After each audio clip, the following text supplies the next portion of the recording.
Good morning, Mandy here from Mood Makers. Hope you're all well. I'm enjoying this beautiful weather we're currently having, although as a hay fever sufferer, not so much.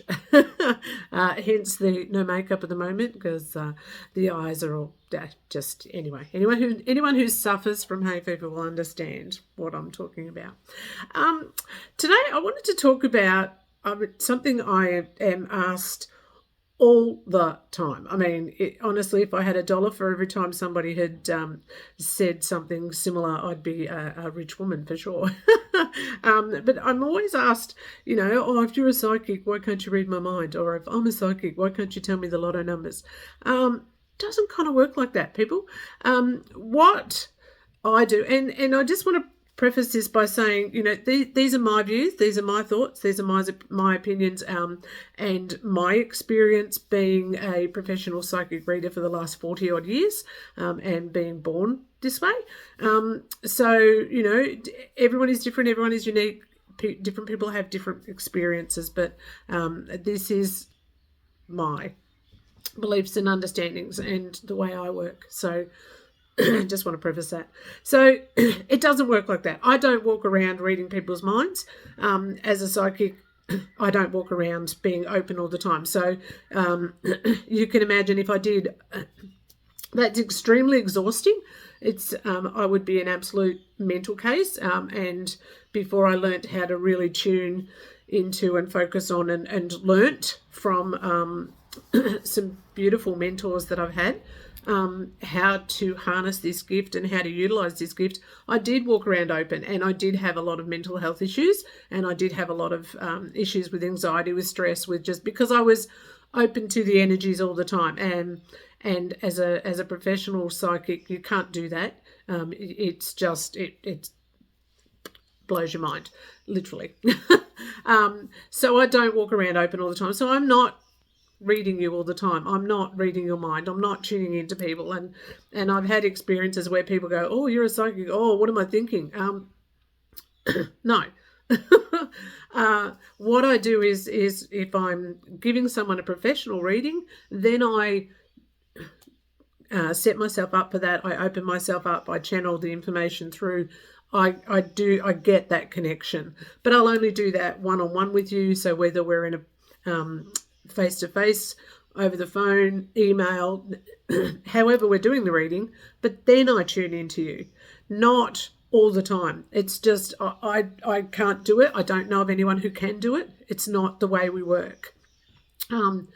There's also a lot of confusion over the differences between psychic, clairvoyant, medium, intuitive reader, tarot reader, oracle card reader, because all of these people are popping up all over the place at the moment. And I just say to people, excuse me, I'm very phlegmy today for the hay fever. We're offering you a service, and like any professional that's offering you a service, check credentials. Check their history. Check where they've been trained. Just ask the questions. You're paying us for a service, so feel free to ask the questions. And if you're not comfortable with the answers, then don't pay. Don't go ahead with the service. It's as simple as that.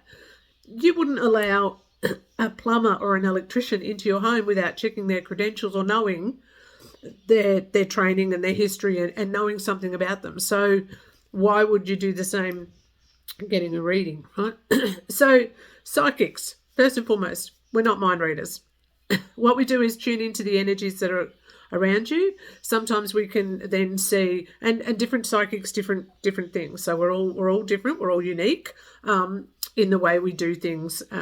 But some psychics can tune into what's going on in the future, what's going on in the past. We're tuning into the energies around you. So it's a subconscious thing. It's hard to define, it's hard to explain, which is why a lot of the experts debunk it, because if you can't prove it, well, they just don't believe, right? Clairvoyance is a little bit different, and there's several clairs. There's clairaudient, which is hearing things. Clairvoyants are generally seeing things. In my readings, I get, excuse me, I get images of things, and spirit shows me little snippets of things. So that, and then I interpret what that means, or I check in with the person that I'm reading for and say, okay, they're showing me this. What does it mean for you? Examples, I've been shown a red rose before, and it meant something to the person that I was reading for. Then there's mediums where they can see spirit, sense spirit, talk to spirit.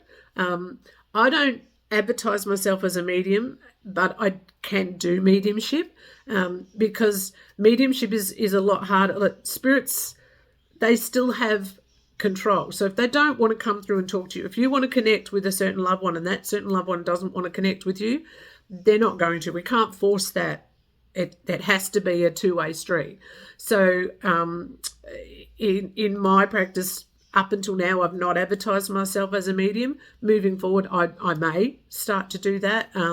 It's certainly something that I work on, and I talk to spirit all the time. I mean, it's something that I've done since I was a little girl. I didn't realise it was something woohoo until I was in high school. But yeah, I talk to spirit all the time, and I talk to my loved ones and my ancestors and my spirit guides all the time. So I'm not crazy. I'm not talking to myself. And then there's the intuitives. So a lot of people who are popping up in the, because I get people saying to me all the time, oh, there seems to be a million of you now. And that is true. There's a lot more people opening up to their intuition, a lot more people doing the oracle card readings, for example. And that's just tuning into your intuition, tuning into what you think is going on, what you feel, what you sense. It's slightly different from being a psychic, though. So don't confuse the two. Just because someone says they're an intuitive doesn't mean they're a psychic. So it's slightly different. So again, what I said from the start is ask the questions, check the information, and ask the person that is reading for you their qualifications, their history, how long they've been reading for, where they learn, what, ask them. It doesn't hurt to ask the questions. And the other, oracle card readers.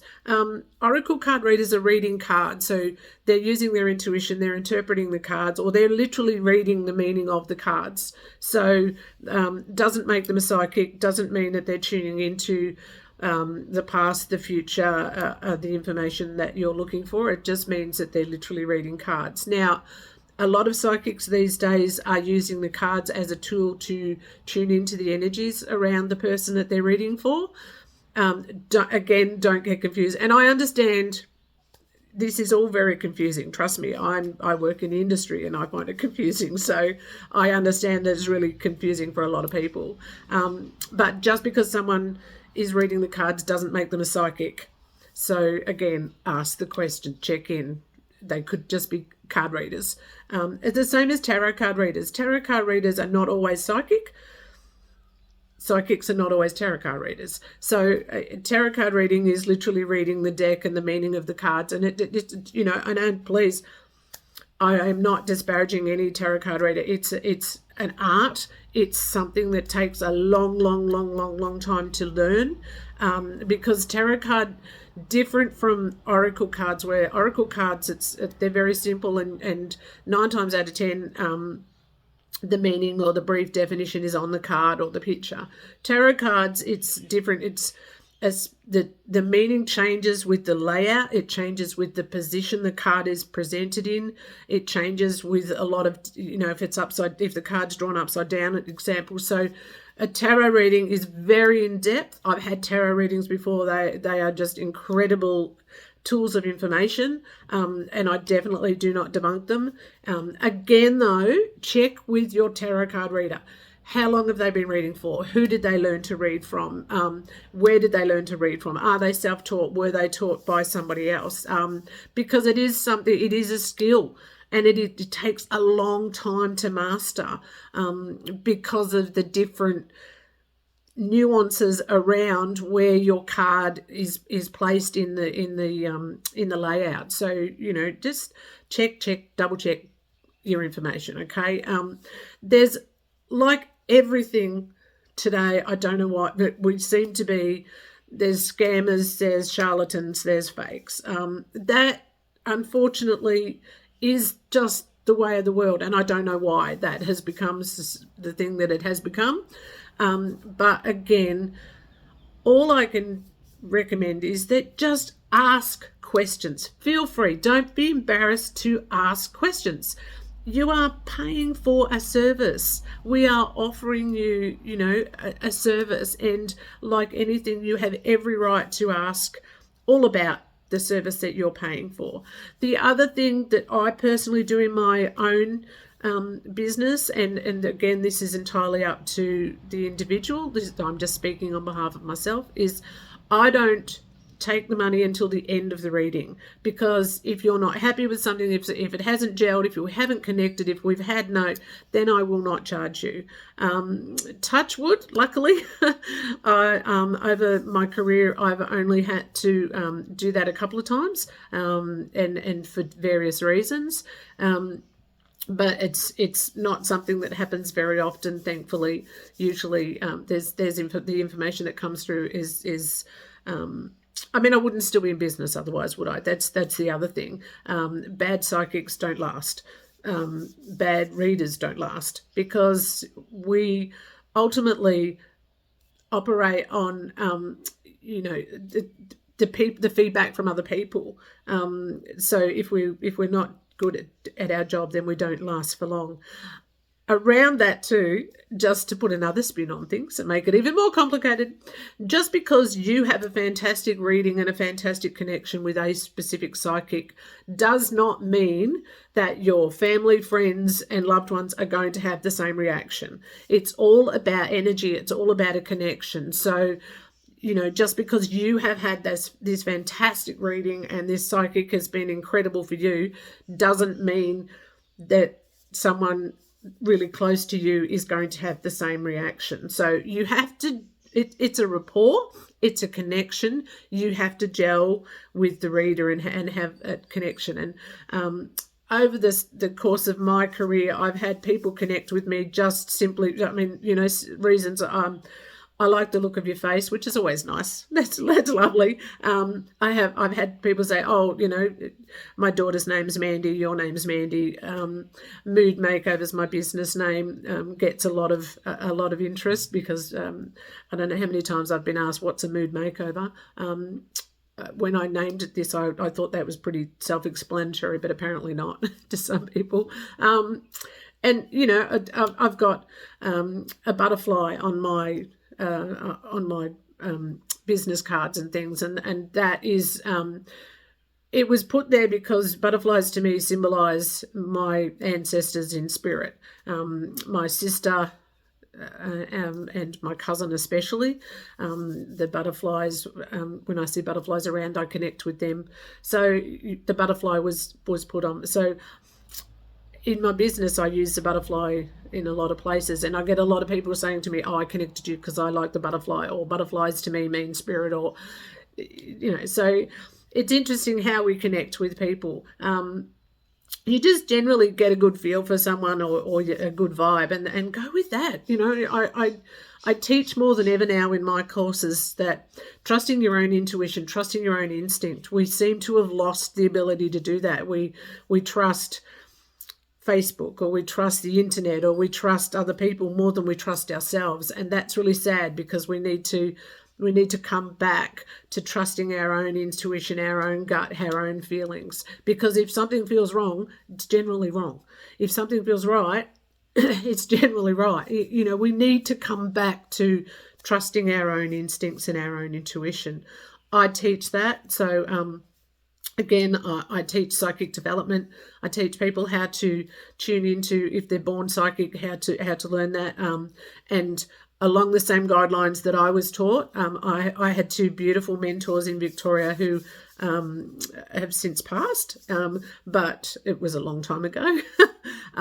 And Mandy Stone and Marlene Mills made me the reader I am today, and connected me with things and made a lot of sense in my life, and helped me on my path in a great way. So I utilise the tools that they taught me to teach other people.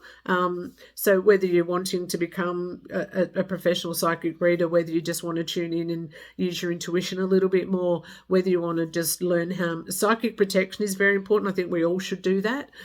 That's just protecting our own energy, and it's keeping us safe. Because a lot of people now are feeling those energies when they go outside, or there's a lot of people now suffering this social anxiety, and a lot of times that's literally their intuition, their instincts. They don't know how to protect themselves when they're out in because everything's energy, everyone, and unfortunately we do live very close to other people in society now. So more than ever, we are bombarded with these constant energies, and that can have a huge impact on you. But that is a whole other video, trust me. But if you're wanting to ask any questions, if I've piqued an interest in anything, please contact me. Please let me know. I'm all about sharing, caring, helping other people. So I teach, I mentor, I have classes. I have online classes as well as self-paced things. I do one-on-one classes. I do some workshops. I've got some ebooks that are available. So contact me. I'm putting more and more things on my website as I get them together too. So like everybody though, we're super busy. And 3 days a week I'm with my husband in our business, so I don't get to do my thing. But we're all doing what we have to survive at the moment, right? So again, if ever I can help and you need some information or connection, please reach out. Namaste, beautiful divine people. Have a wonderful day, and I'll talk to you soon. Bye.